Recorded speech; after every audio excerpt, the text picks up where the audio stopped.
Big man, what you say? The views and the opinions of Views and opinions expressed by Bougie. I have no problem with the pronoun people. I have been a proud lesbian for 35 years.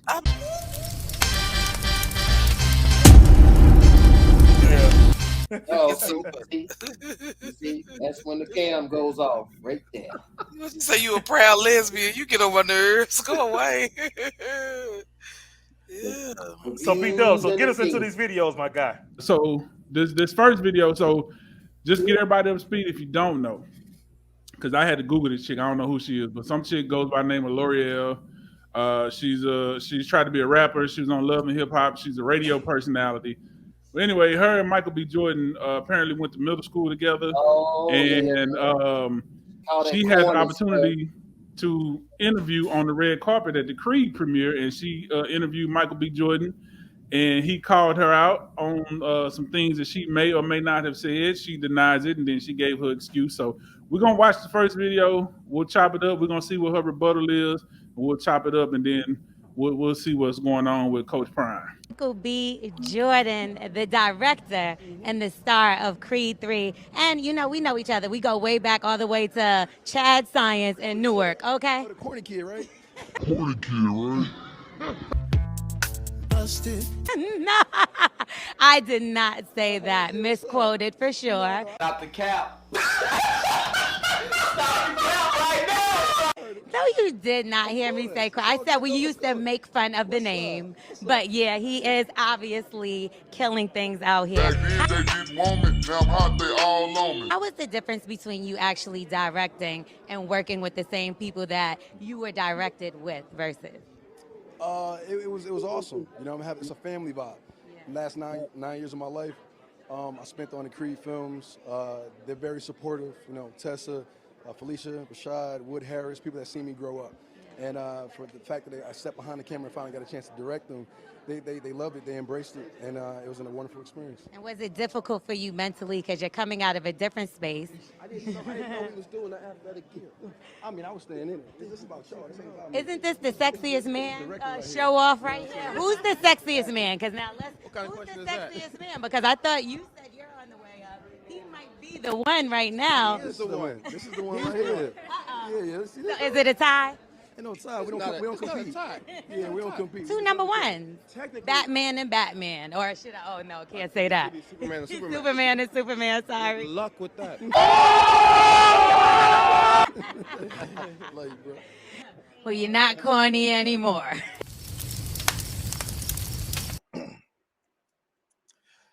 The ultimate payback. You know the only thing B-Dub, you got to have the big payback ready to play. You know what? Yeah, I missed out on that one. Boom, boom, boom, boom, boom. That would have been perfect. That'd been perfect. You know what? You know the only thing because here's the thing, okay? Now, Joe Budden, y'all know who Joe Budden is, right? Mm-hmm. So Joe Budden had said something about this whole thing. He had called Michael B. Jordan corny. All right. He said you were corny for doing an interview with that woman and, you know, basically making the woman feel like she was in an odd situation or whatever for calling her out. But then he backdosed and today he apologized because he said that he didn't get the whole story about what transpired between, Michael B. Jordan, this woman, and he didn't get get all the details of everything, whatever. So he pretty much basically apologized to Michael B. Jordan for saying that he was corny. And there's Joe Budden. Right. So my thing is this, all right, with the way Michael B. Jordan handled that thing or whatever. Honestly, me personally, he could have did way worse than what he did, how he handled that situation with that woman. Yeah, the Budden I would.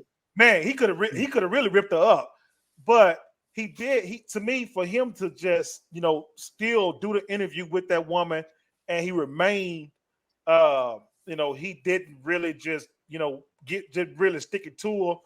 I have to applaud the brother for that or whatever, man, because she was there for the taking. He didn't do it, and you know what? For her to, because I think at the end of the thing, whatever she said, you ain't corny no more. That's just the ultimate, like, what? Look, see, you saw it the way I did. When at first she said I didn't say you was corny, I'm making fun of your name. I'm like, okay. But at the end she says, well, you're not corny no more. To say you're not corny no more means you acknowledge that you saying that he was corny before. Right. I agree with that. And see, the thing about it is, so initially when she said I never said it, I was misquoted. She was referring to a podcast episode that her and her co-host did about a year ago about Michael B. Jordan when he was still dating Lori Harvey. And in that sense, she's correct. It was the other chick that called him corny. The other chick called him corny. They said he should make fun of his name because it was Michael Jordan.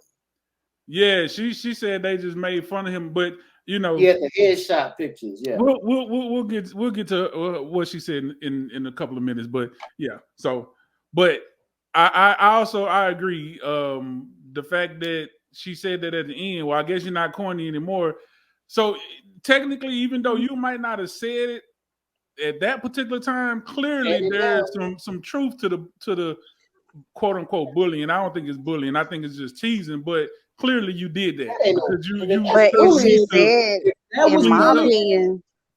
in my opinion, if she said he's not corny, the key word is anymore. So obviously you had to agree, even though you probably didn't say it, you agreed.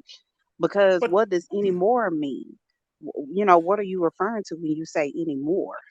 Right. But sometimes you know what? You know how kids play, you know, like when little boys, little girls at the time, you know, when you like somebody, you will definitely give them attention. You will talk about them and say little stuff like that or whatever, you know, but because you don't know how to well, I don't know. Some people do that in high school. Elementary, junior high, maybe in high school, you trying to put that meat in. You ain't trying to be no more teasing. You trying to run that meat. Yeah, let's do this. Let's hear. So this is what she said the next day because I'm interested to get EQ perspective. But let's see how she tried to clean it up the next day on her radio show. Tip is definitely still pushed. I feel like I admitted exactly what I said, and then even those words got turned around. We went to school together for 1 year. So the narrative that I bullied him all throughout high school, this was 7th grade. We were like 12 years old and everybody made fun of each other. To be honest with you, we teased him all the damn time because his name was Michael Jordan. Like, let's start there. And he was no Michael Jordan. And then he also would come to school with headshots. We lived in Newark. Yeah. Like that's the hood. You know what I mean? So we would make fun of him. And then like, I would get joked on because of my complexion. Stop the cap. And, you know, I went to a predominantly Black school. So it's like white girl, you know, oh, your boy, now you're mocking me because of my boy. We made fun of each other. That was school, you know, that was 1 year. Again, I've never bullied him. Why don't you lying? We would make fun of him. It just sounds so outrageous to me. Like me bullying Michael B. Jordan his whole life. Wouldn't we have heard about this before this?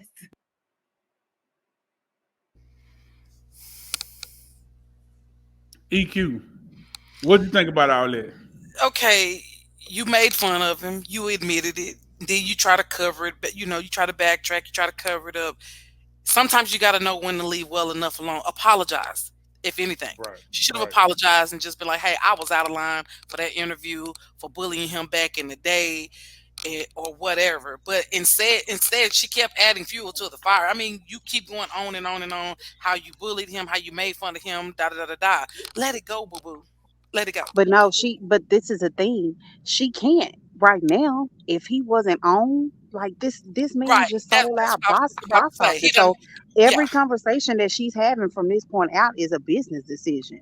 You know what I'm saying? So she gonna talk about that because everybody's talking about Michael B. Jordan. So, you know, when you go in and you click on Michael B, you type in his name, things gonna come up. So her video, her podcast or whatever she's on, is gonna be in that place. So she want people to click on there. So it's just clickbait. That's all it is. If he wasn't on like that, she would have been on to the next chapter. She's still, even in this day, using him to pretty much, she's still bullying him. Yeah, pretty much. At the end of the day. You know, but it's a financial gain in it for her now. Why you But say she bullying them? B Love. because she's still talking about it. Because Right. again, like she said, you could just apologize and move on, but you're not doing it. Now Right. you now steady she's clout bullying him, chasing. talking to basically not, and she's not even apologetic when she's explaining herself. She's Yeah. just still, reiterating what they said when they were in high school. That She ain't no better. sound bitter. That's what she's saying. He Right. Yeah. didn't I think she was clout chasing. Yeah. I agree with B Love because it's like, cause see, when she did the interview before, she didn't know how he was gonna respond. It's like, oh, we go way back. When people say we go way back, that implies that y'all have some type of relationship and rapport. But then now after all this happened, then she come back. Well, we was only in school together for 1 year. It wasn't that deep. It wasn't that serious. But clearly it was because he remembered. I think if she wanted to save face, when he called her out, she could have just ate it. She could have said, "Hey, bro, your name is Michael Jordan.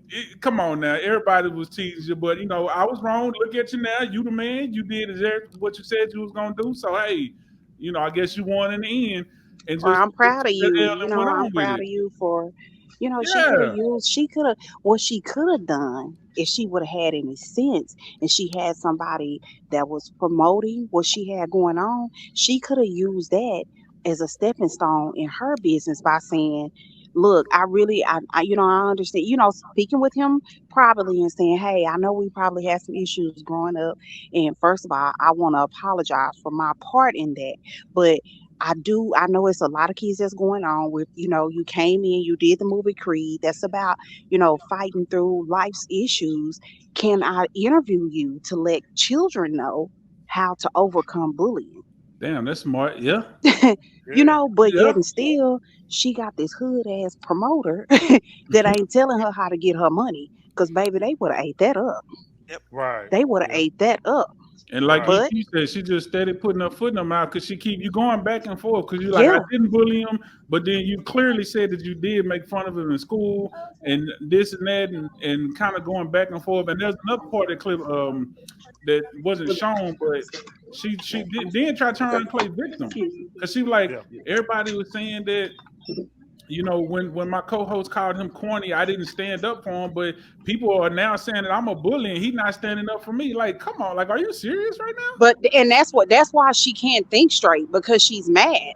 She's Yeah. mad that now everybody is targeting her, but really point the finger at yourself. You should only be mad at yourself because that was an opportunity for you to She fix missed it. that and you She missed it. didn't. She missed it. Mm-hmm. And then she tried to throw in the fact that, oh well, they bullied me because I'm a light complected girl and I went to a Man, So she listen. girl. made it about Hey, herself. She made it. girl, She making girl, it about herself now, right? right now she condescending, contradicting. Yeah. Exactly. Yeah, Yeah. She girl, no Yeah. she ma'am, no she ma'am. she only but a few years younger than us. She ain't that far behind us, which means when she around by the time she was in middle school, high school, light girls was the itch. Wasn't nobody bullying you for being Right, light skinned. right, right. So Right. Yeah, stop now she playing. can go on somewhere Stop with that playing. house nigga shit because that ain't even what happened, homegirl. She was probably one of the First of mean girls. You all, was the last to get bullied, baby. I promise Exactly. you were. thank Exactly. you. She was light Now skinned she and she just ain't she failed on that opportunity, and now she pissed off and don't know how to fix it when she really could have spent that whole thing. Like she could have used it. She could have blew up off that opportunity. Yep. But Mm-hmm. when you mad, you letting your anger think for you, Actually, girl. he really threw her alley oop. Because if you go back and look at it, he started. It was lighthearted. Mm-hmm. He was like, "Oh, the corny kid, right?" And Yeah. that would have been a perfect opportunity to be like, "Hey, yep, you know what? We kind of made fun of you, but hey, look at you now, whatever." Just like B Love was saying, and then you could have flipped that and parlayed that into something else. Right. But Hmm. instead, you got to get defensive, like, well, no, misquoted. It wasn't me, whatever, whatever. So as she started responding, then that's when you see he kind of got detached. That's why he hollering at his boy. Okay, I'm done. It could have been cool, could have been lighthearted. I gave you opportunity to apologize. You still want to go on, so now I'm just done with this interview. So I'm just gonna waste your time, which is Yep. pretty much Yeah, what because he did. basically I get, this was your opportunity to apologize and you didn't. So if you still not owning up to what you did, then I really don't have time. Yeah. Like, he got detached. He got detached, whatever, because it's almost like he opened up a whole nother wound or whatever. She could just been like, "Hey, you proved us wrong. You proved us wrong. Here you are. You the man." Most definitely. I'm pretty sure that interview would have went a whole lot different. He probably would have went ahead and engaged with her, and she could have got a whole lot more out of it, like B-Love was saying. Mm-hmm. Yep. But with this whole thing with Michael B. Jordan, I don't see no fault in what the brother did. To me, he humbled himself. He didn't take the opportunity to continue to jab at this woman about it. He when he saw who she was, he could have, but he didn't. He took her questions. He took her questions. He brought up the whole "I was a corny kid" thing or whatever. He took her questions, and then when he felt the energy that she was giving him, he got detached from it. And then she still threw another jab at him when she walked away and said, "You're not corny no more." And the way he looked at it, he could have really set the whole thing off. He just didn't. He chose not to do that.